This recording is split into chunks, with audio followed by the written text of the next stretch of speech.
Olá, gente linda! Vamos tomar um café com o nosso Deus Pai hoje? Maravilhoso! Hoje nós estamos no dia 23 de setembro e o texto diz assim: Ele tem um propósito em sua vida. Deus tem um propósito na minha vida, na sua vida, na vida de todos nós, né?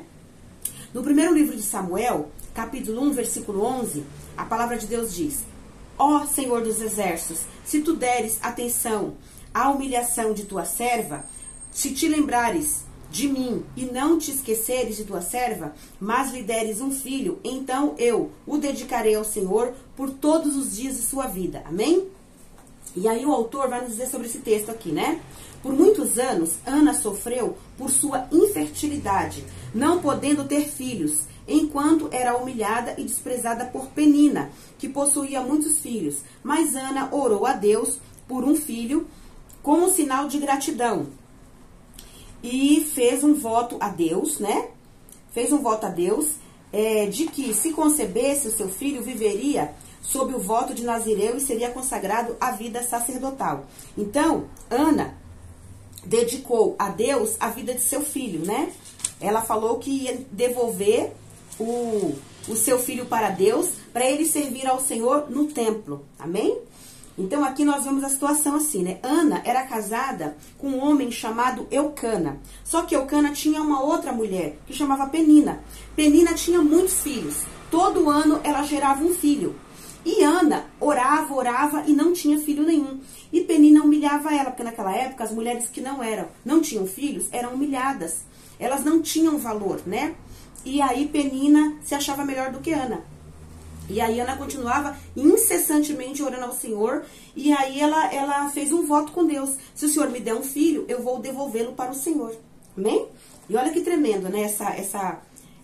Esse voto de Ana com Deus, né? E aí diz assim, né? Na cultura judaica, né? Um nazireu era alguém que tinha uma vida dedicada a servir a Deus. Por isso fazia o voto de nunca cortar o cabelo, né? Ou a barba. Mas também era alguém que vivia em comunhão com Deus por meio de sua prática de vida devocional ao serviço do templo.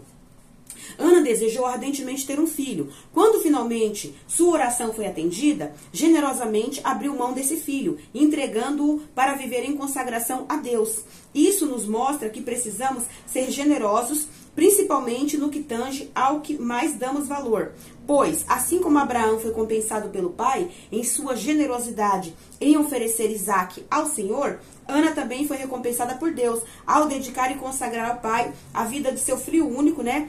Que era o Samuel, que depois ele foi profeta, né? Profeta em Israel, né? Samuel. E ela foi agradecida com a possibilidade de ter muito mais filhos, né? Deus deu outros filhos para ela depois que ela entregou Samuel na casa do Senhor. Entregou Samuel para o profeta Eli cuidar, né? E ensiná-lo no trabalho da casa do Senhor. Não se apegue ao que você mais estima. Se você o tem, é porque o Pai o permitiu, né? Ele tem um propósito em sua vida. Esse presente não lhe foi dado para ser guardado em um cofre ou protegido a 7 chaves, mas para fazer o bem, né? A melhor forma de você mostrar, que é grato ao Pai pelas bênçãos, né, recebidas, é expressar generosidade. Seja generoso e Ele multiplicará as bênçãos em sua vida, amém? Então, tudo que Deus te der, você entregue a Ele de volta, porque Ele vai multiplicar infinitamente mais a sua vida, amém? A generosidade, é a frase do autor, tá? A generosidade mostra, de fato, como está o seu coração. O devocional 267, a leitura bíblica é Salmos 115 e a palavra-chave é generosidade. Que nós possamos ter no nosso coração esta palavra, né? Deus tem um propósito em nossa vida.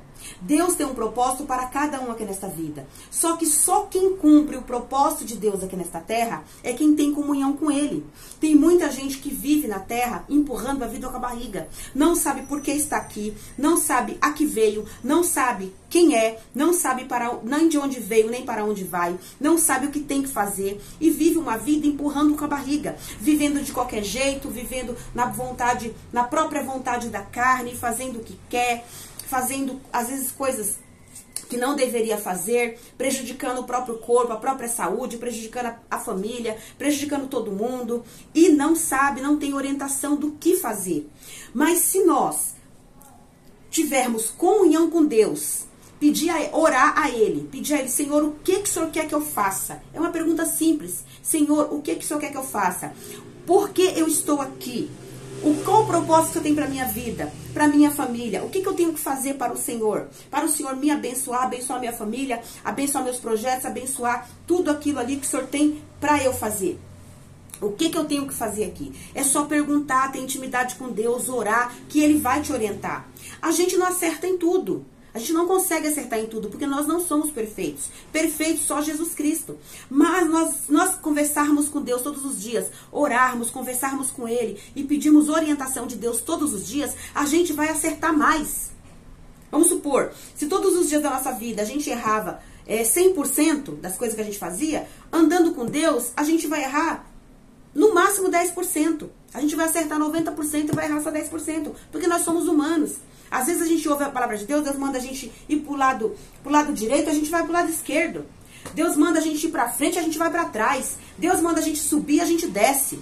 A gente tem essa mania de, às vezes, Deus mandar a gente fazer algo que é bom pra gente, e a gente vai lá e faz o que a gente quer, e aí a gente entorna tudo e perde as bênçãos de Deus, porque nós mesmos queremos ser os donos da verdade, queremos ser ter sabedoria própria.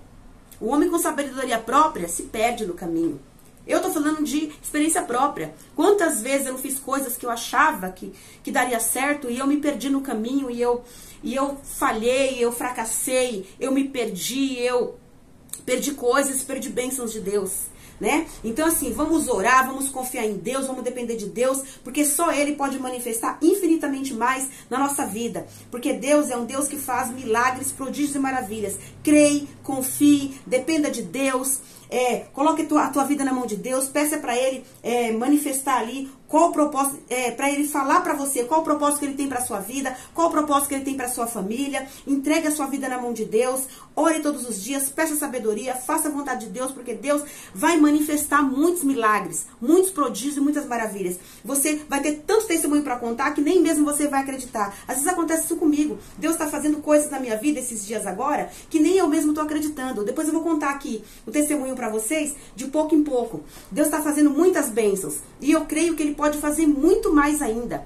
Muito mais do que tudo quanto pedimos ou pensamos. É somente você crer e confiar. Porque Ele é um Deus de amor. Ele é um Deus que tem bênçãos para você e para sua família. Deus tem bênçãos para mim e para minha família. E vamos cumprir o propósito de Deus aqui nesta terra. Porque Deus é o nosso Pai. Ele cuida de cada um de nós e Ele nos ama. É só a gente crer e confiar. Amém?